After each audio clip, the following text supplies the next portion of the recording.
Sa video ito, ituturo ko sa inyo paano nga ba i-install itong stator pabalik dito sa ating crankcase cover.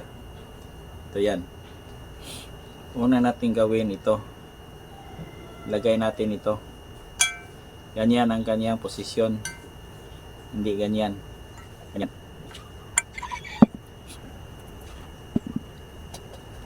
Ganyan siya. Yung dalawang butas na lagayan ng bolt ay dito. At itong wire ay nakaposisyon dito. May kanal yan dito. Ito. Dito yan sa ilalim. Bali ganyan siya.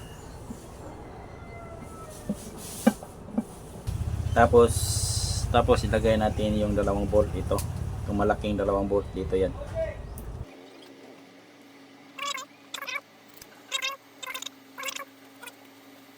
Yung wire niya ay doon sa ilalim. Tapos ito.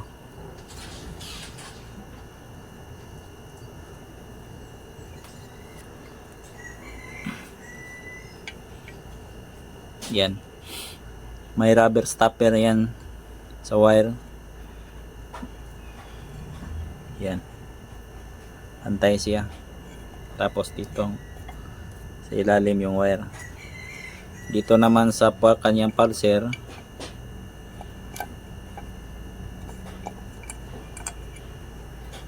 ganyan ang kanyang posisyon.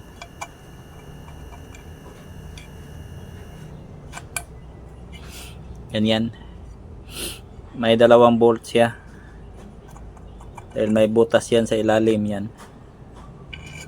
Ganyan siya. Itong dalawang parehas na bolt dito natin ilagay.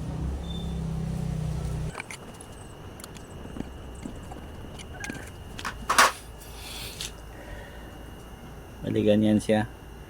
Yung dalawang bolt at yung pulser nakaharap dito sa kanyang source coil.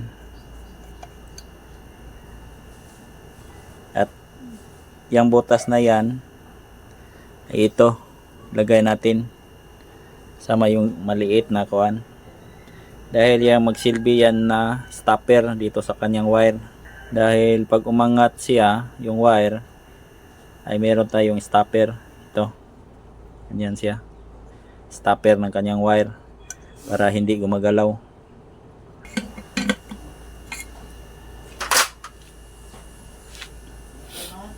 Yan, ganyan siya.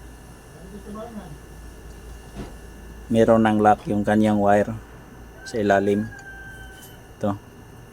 Tapos dalawang bolt sa kanyang pulser. Ito yung panghuli. Mali ganyan siya. Ito yung magsisilbing bracket ng kanyang wire dito sa kilid. Yan, itong wire na yan. Yan siya.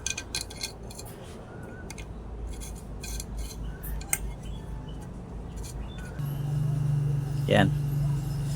Ganyan siya.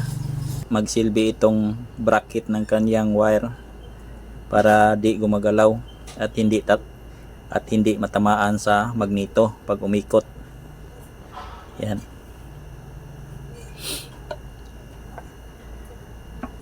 At yan, simple lang po kung paano natin ikabit itong source coil or stator pabalik dito sa kanyang cover, magneto cover.